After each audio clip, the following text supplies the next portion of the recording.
Hello student, आपका स्वागत है Nageen best digital learning channel में। आज हम लेकर आए हैं क्लास 12th की हिंदी बुक आरोह भाग 2 का गद्य खंड का चैप्टर शिरीष के फूल। आज हम शिरीष के फूल चैप्टर के एक्सप्लेनेशन करेंगे।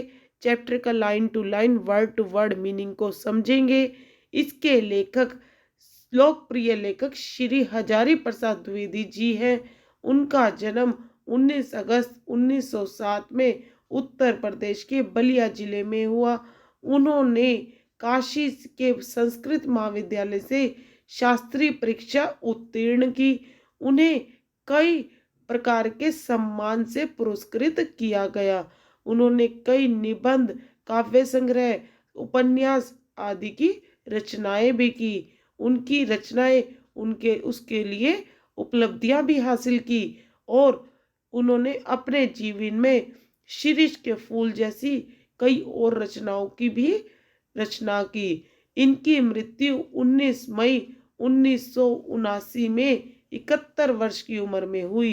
भाई जो लेखक है उन्होंने शिरीष के फूल शीर्षक निबंध कल्पनाता से उद्गृत है। भाई उनका जो शिरीष के फूल शीर्षक है वो निबंध के कल्पना से उद्गृत है। इसमें लेखक ने आंधी, लू और गर्मी की प्रचंडता में भी बच्चे की तरह अविचल होकर कोमल फूलों का सौंदर्य बिखेर रहे शिरीष के माध्यम से मनुष्य का जीवन और कलह के बीच धैर्य पूर्वक लोगों के लिए चिंता, कर्तव्यशील बने रहने को महान मानव की मूल्य के रूप में स्थापित किया है।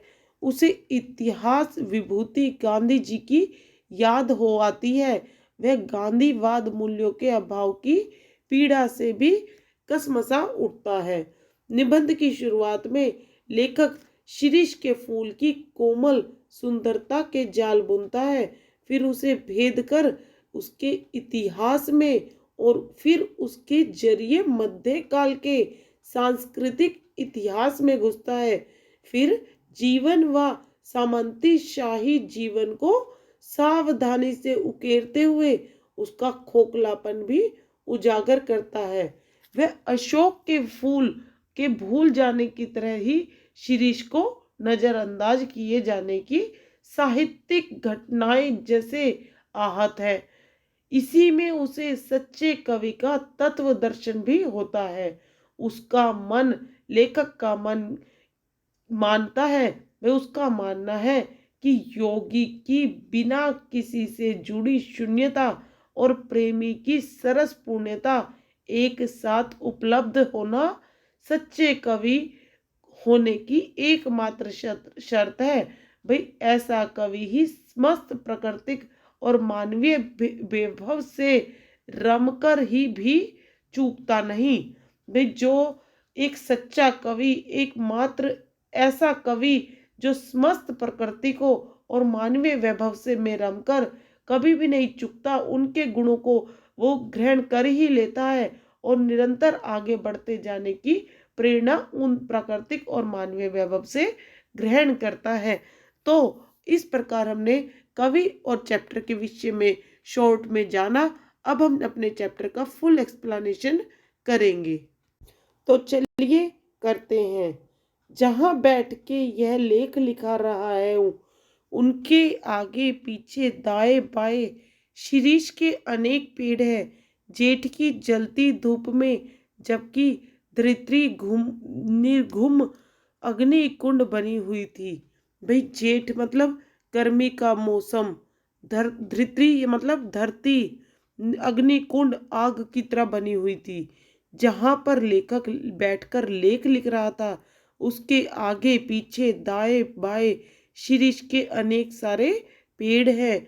जेठ की जलती धूप में, भाई जेठ की गर्मी के मौसम में जलती धूप में जबकि धरती निर्घुम घूम रही है, अग्निकुंड बनी हुई थी। शिरीष नीचे से ऊपर तक फूलों से लद गया था। भाई जो शिरीष का पेड़ है वो ऊपर से लेकर नीचे तक फूलों से लद गया था। कम फूल इस प्रकार की गर्मी में फूल सकने की हिम्मत करते हैं, भाई कम फूल, जो फूल होते हैं बहुत ही कम ऐसे होते हैं जो इस प्रकार की गर्मी में फूलने की हिम्मत रखते हैं। कर्णिकार और आरोग्यवद यानी अमलतास की बात में भूल नहीं रहा हूँ। भाई इन दोनों की बात तो, अमलतास और कर्णिकार की बात तो मैं भूल ही नहीं रहा हूँ। वे भी आसपास बहुत है। शिरीष की तरह अमलतास और कर्णिकार के पेड़ भी बहुत सारे हैं, लेकिन शिरीष के साथ आरगवद की तुलना नहीं की जा सकती।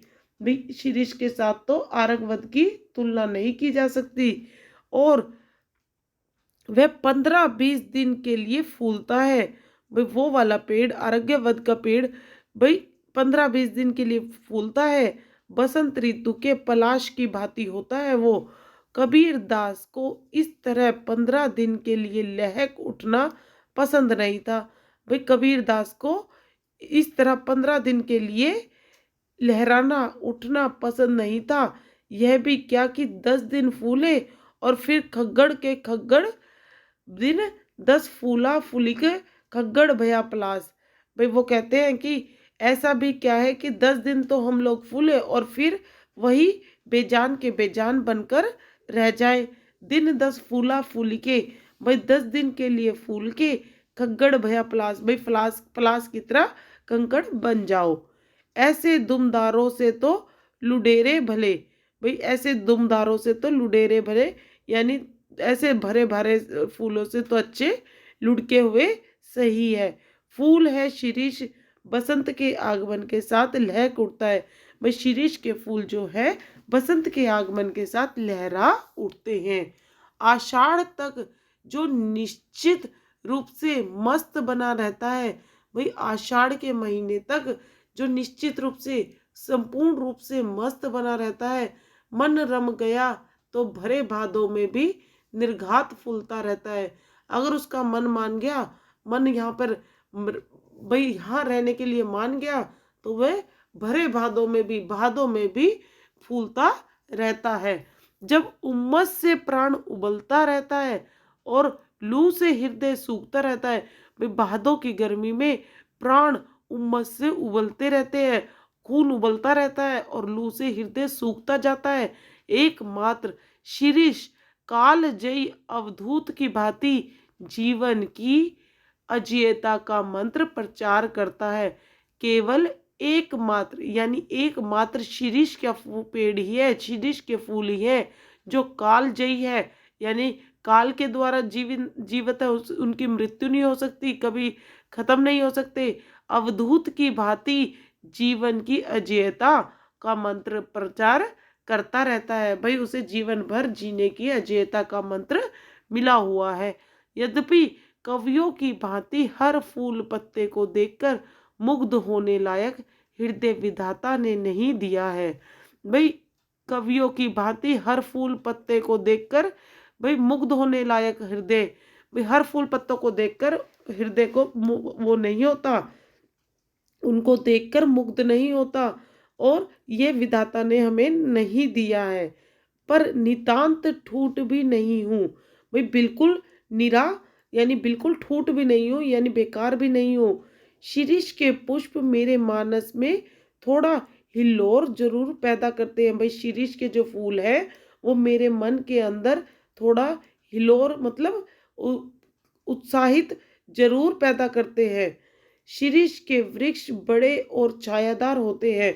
जो शिरीष के पेड़ होते हैं वो बहुत बड़े बड़े और छायादार होते हैं। पुराने भारत का रईस जिन मंगलजनक वृक्षों को अपनी वृक्ष वाटिका का चार दीवारी के पास लगाया करता था। भाई पुराने भारत का रईस होता था जो जिन मंगलजनक वृक्षों को, इन्हें मंगलजनक वृक्ष मानते हैं, और अपनी वृक्ष वाटिका की चार दीवारी के पास लगाया करता था। वृक्ष वाटिका उसकी जो बाग बगीचा सा होता था उसके चारों ओर चार दीवारी की तरह वो लगाया करता था। उनमें एक शिरीष भी है। भाई मंगलजनक वृक्षों में एक शिरीष भी आता है। अशोक, अरिष्ट, पुनाग और शिरीष के छायादार और घनम तृण हरितम से परिवेष्ट वृक्ष वाटिका जरूर बड़ी मनोहर दिखती होगी। भाई शीरीष की तरह अशोक, अरिष्ट, पुनाग और शीरीष की छायादार और हरित हरी हरियाली से परिविष्ट वृक्ष वाटिका जरूर मनोहर वाटिका को बहुत सुंदर दिखाई देती है। वात्स्यायन ने कामसूत्र में बताया है, भाई वात्स्यायन ने कामसूत्र में बताया है कि वाटिका के सघन छायादार वृक्षों की छाया में ही झूला लगाया जाना चाहिए। भाई वाटिका के अंदर छायादार वृक्षों के छाया में ही झूला यानी डोला लगाया जाना चाहिए। यद्यपि पुराने कवि बगुल के पेड़ में ऐसी दोलाओं को लगा देखना चाहते थे। भाई पुराने समय में जो पुराने कवि है वो बगुल के पेड़ में इसी तरह के झूलों को देखना चाहते थे। पर शीरीष भी क्या बुरा है, भाई लेखक कहता है कि शीरीष का पेड़ भी क्या बुरा है। डाल उसकी अपेक्षाकृत कमजोर जरूर होती है। भाई शीरीष के पेड़ की डालें जो होती है वो कमजोर जरूर होती है, पर उसमें झूलने वालियों का वजन भी तो बहुत ज्यादा नहीं होता। भाई जो पेड़ों के पे झूला डालने के बाद झूलेंगी उनका वजन भी ज्यादा नहीं होता। कवियों की यही तो बुरी आदत है कि वजन का एकदम ख्याल नहीं करते। भाई वो हर चीज का एकदम ख्याल नहीं करते।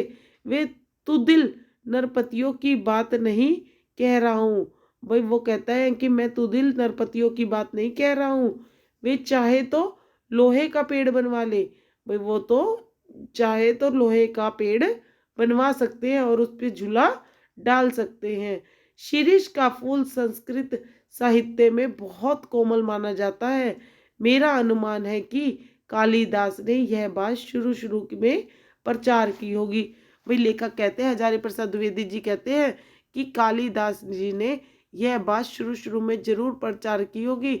उन्होंने यहाँ पर कहीं कबीरदास जी के विषय में बताया और कहीं कालिदास जी के विषय में बताया है कि उनका इस पुष्प पर कुछ पक्षपात भी था। भाई कालिदास जी का इन फूलों के ऊपर कुछ पक्षपात भी था और मेरा भी है। कह गए हैं शीरीष पुष्प केवल भौरों के पदों पर का कोमल दबाव सहन कर सकता है। भाई शीरीष के फूल जो है केवल भौरों के पैरों के कोमल दबाव को सहन कर सकते हैं, पक्षियों का बिल्कुल नहीं। भाई शीरीष के फूल इतने कोमल होते हैं कि केवल भौरों के टच करने से ही गिर जाते हैं और पक्षियों के तो पैरों के निशानों को कैसे वो सहन कर पाएंगे। पद सहित भवरस्य पलेव शीरीष पुष्प न पुण्य पत्रणायम।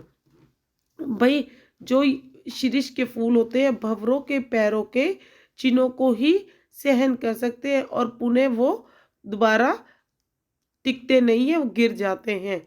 अब मैं इतने बड़े कवि की बात का विरोध कैसे करूं। भाई अब मैं कालिदास जैसे इतने बड़े कवि का विरोध कैसे करूं। सिर्फ विरोध करने की हिम्मत ना होती तो भी कुछ कम बुरा नहीं था। यहाँ तो इच्छा भी नहीं है। भाई विरोध तो दूर की बात, यहाँ तो इच्छा भी नहीं है। खैर मैं दूसरी बात कह रहा था। शीरीष के फूलों की कोमलता देखकर परवर्ती कवियों ने समझा। भाई शीरीष के फूलों की कोमलता देखकर वो इतने कोमल होते हैं तो उनको देखकर परवर्ती कवियों ने समझा कि उसका सब कुछ कोमल है। भाई कवियों ने सोचा कि अगर फूल ही कोमल है तो उसकी पत्तियां टहनियां सब कुछ कोमल होगी। यह भूल है, भाई यह उनकी भूल है।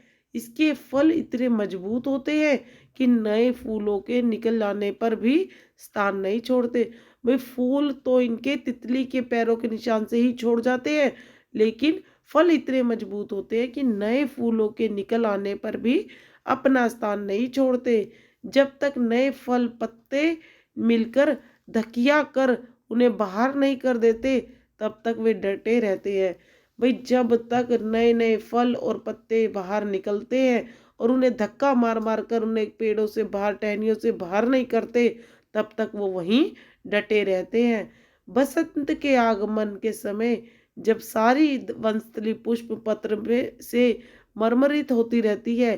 भाई बसंत के आगमन के समय जब बसंत आता है सारी वनस्थली यानी सारे वन की धरती पुष्प पत्र से मरमरित होती रहती है, यानी सारी जगह पुष्प पत्र पत्ते फैले रहते हैं।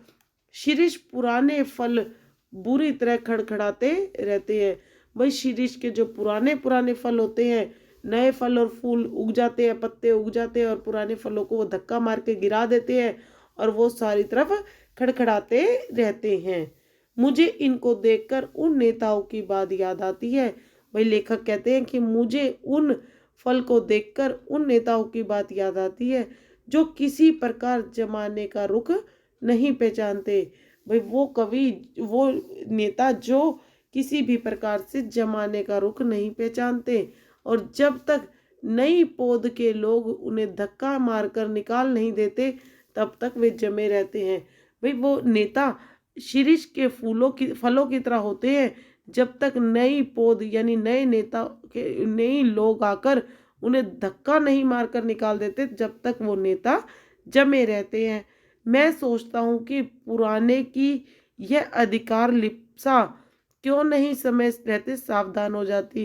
भाई लेखक सोचता है कि पुराने की यानी पुरानी चीज की जो अधिकार करने की लिप्सा है वह समय रहते क्यों नहीं समाप्त हो जाती।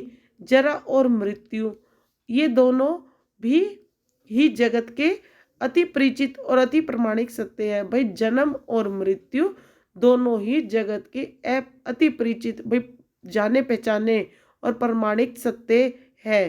तुलसीदास ने अफसोस के साथ इनकी रचना पर मुहर लगाई थी।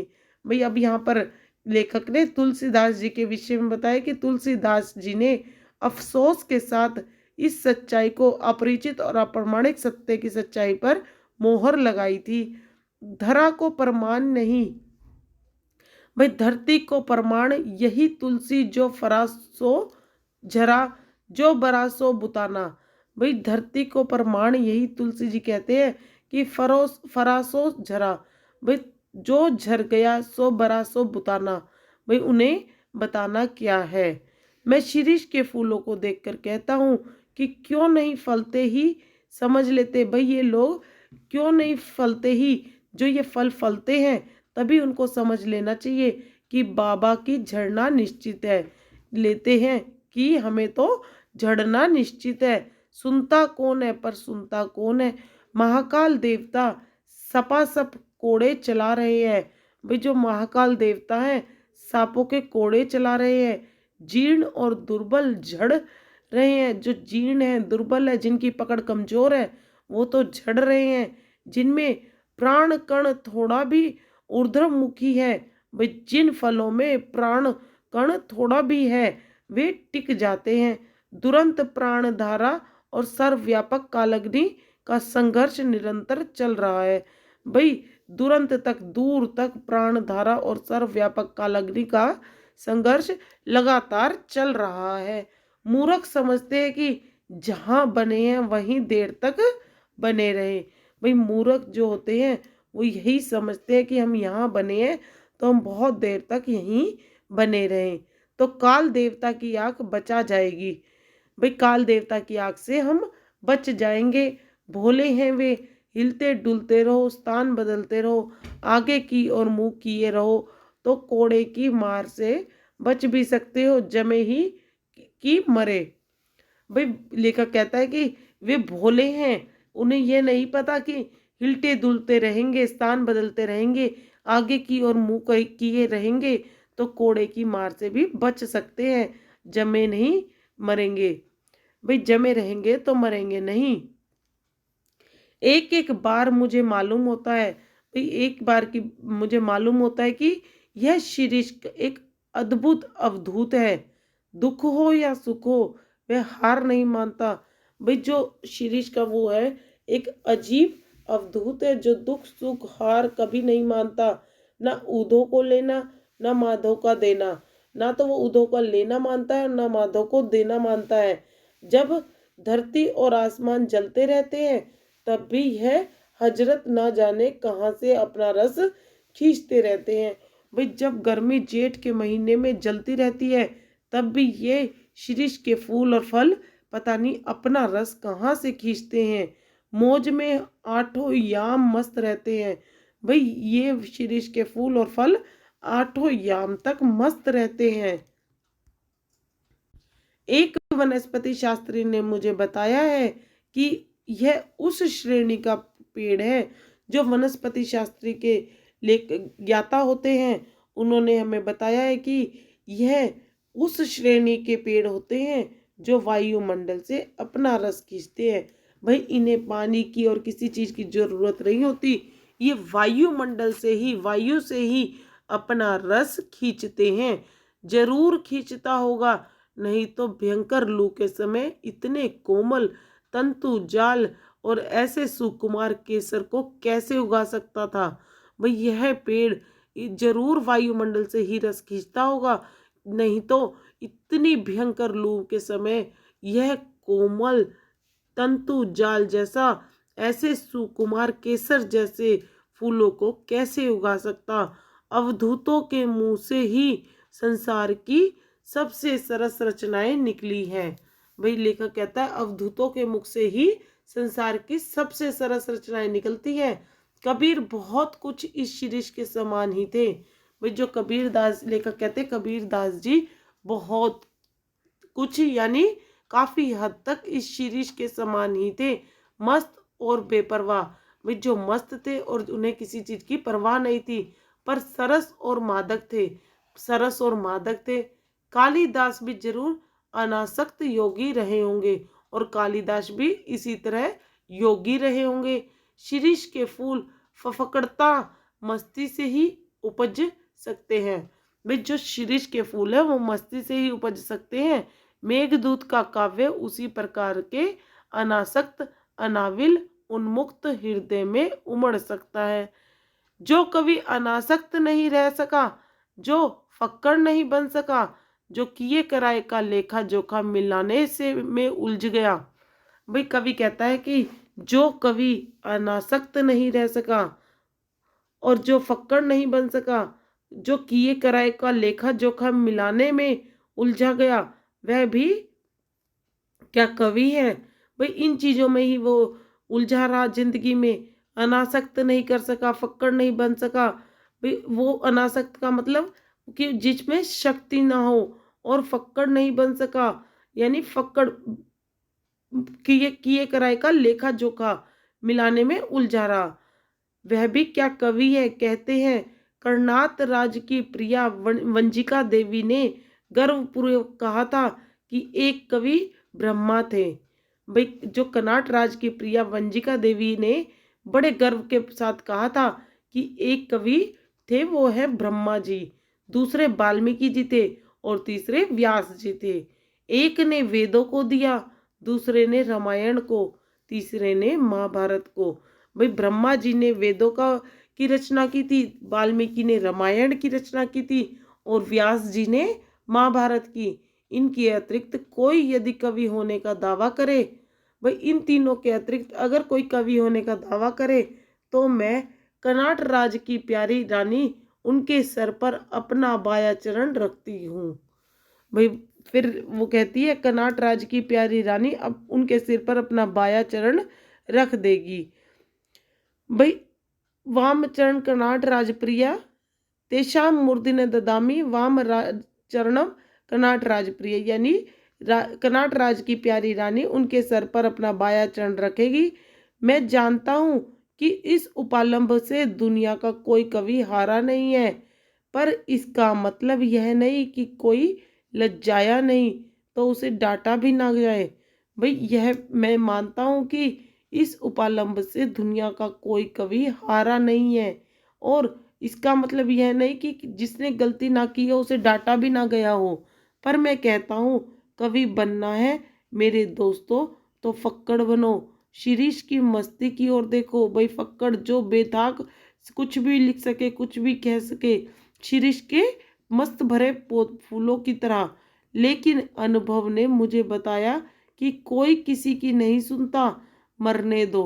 भाई जो मुझे अनुभव बता रहा है कि कोई भी किसी की बात नहीं सुनता, अपने मन की करता है, तो मरने दो।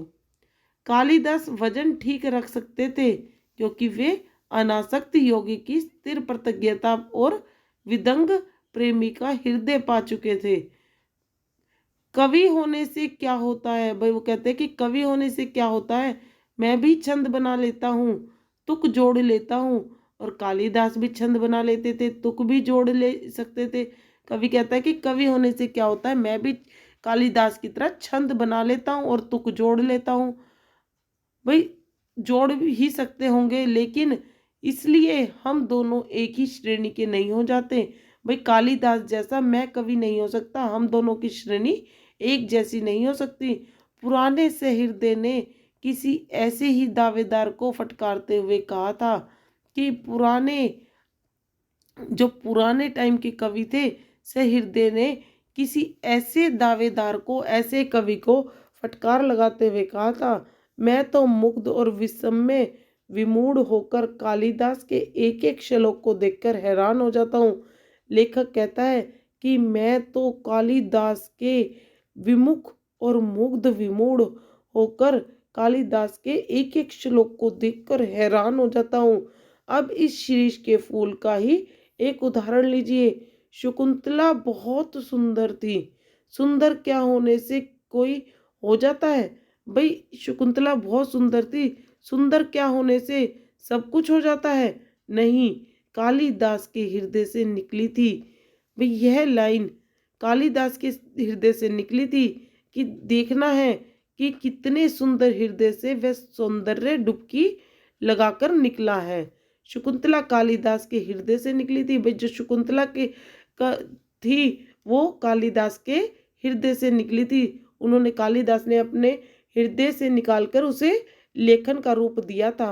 विधाता की ओर से कोई कार्पण्य नहीं था। भाई शकुंतला में विधाता की ओर से कोई भी कार्य नहीं किया हुआ था, कवि की ओर से भी नहीं। दुष्यंत भी अच्छे भले प्रेमी थे। शकुंतला में राजा दुष्यंत भी एक अच्छे भले प्रेमी थे।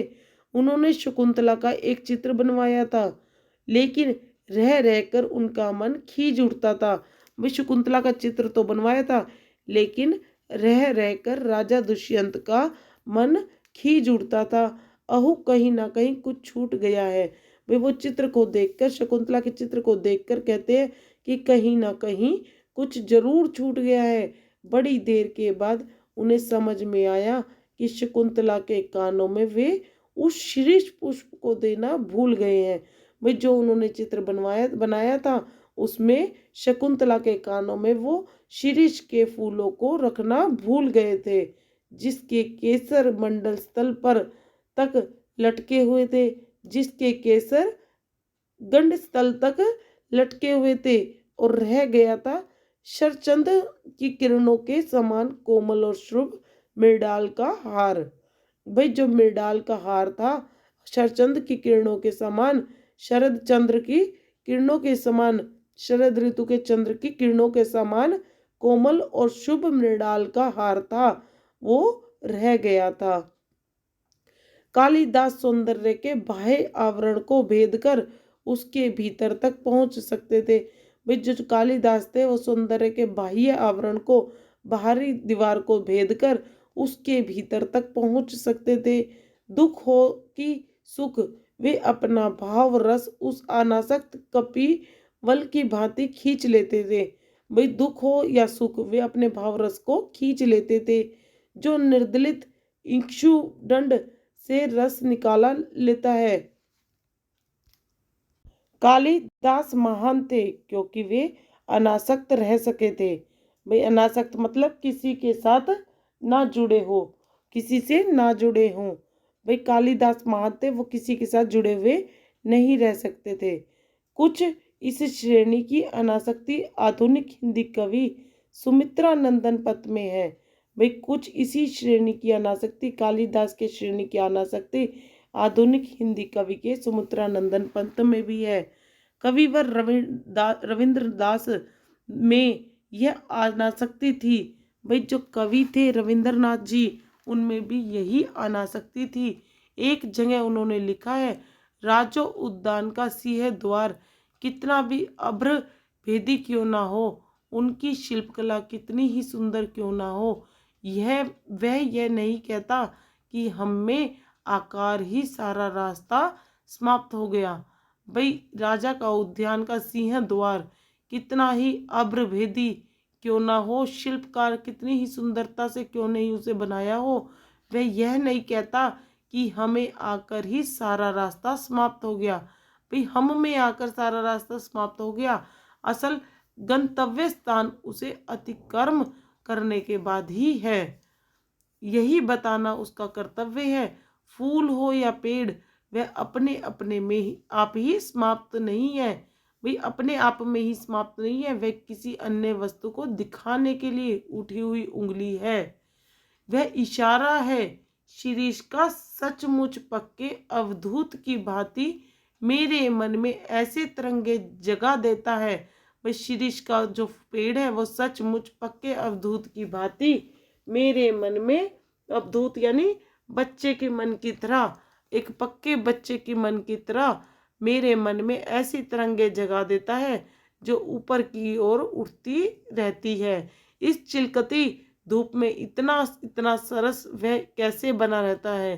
भाई एक शिरीष का पेड़ ही है जो हमें बता सकता है कि इस चिलकती धूप में वो इतना सरस बनकर कैसे रह सकता है।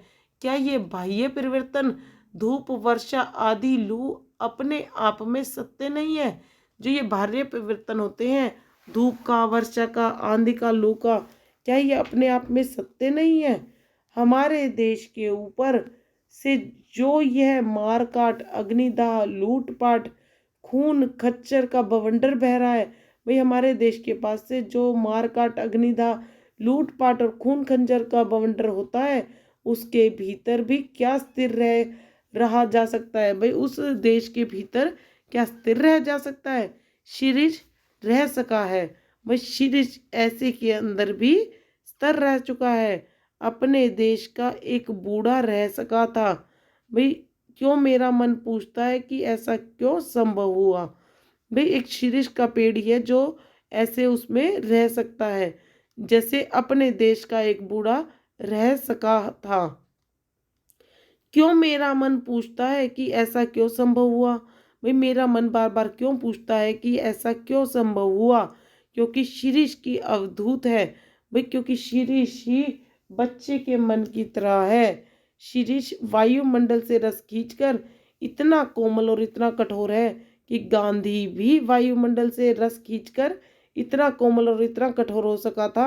मैं जब शिरीष की ओर देखता हूँ, भाई मैं जब शिरीष की ओर देखता हूँ तब तब झुक उठती है, हाय वह अवधूत आज कहाँ है। भाई जब जब मैं शिरीष की ओर देखता हूँ मेरी नजरें झुक जाती है भाई, और तब तक हुक उठती है भाई, आवाज नजर उड़ती है, हाय वह अवधूत आज कहाँ है। भाई तब तक वह नजर उठती है और मुंह से उसके निकलता है, हाय वह बच्चों के मन की तरह अवधूत आज कहाँ है। तो इस तरह हमने चैप्टर का line to line, word to word explanation किया। आगे हम इसके अभ्यास पर आधारित प्रश्न उत्तरों को लेकर आएंगे, एक्स्ट्रा क्वेश्चन आंसर्स, एमसीक्यूज को लेकर आएंगे। आप हमारे साथ बने रहें। वीडियो अच्छा लगे तो लाइक, शेयर और सब्सक्राइब कीजिए। और तब तक के लिए थैंक यू।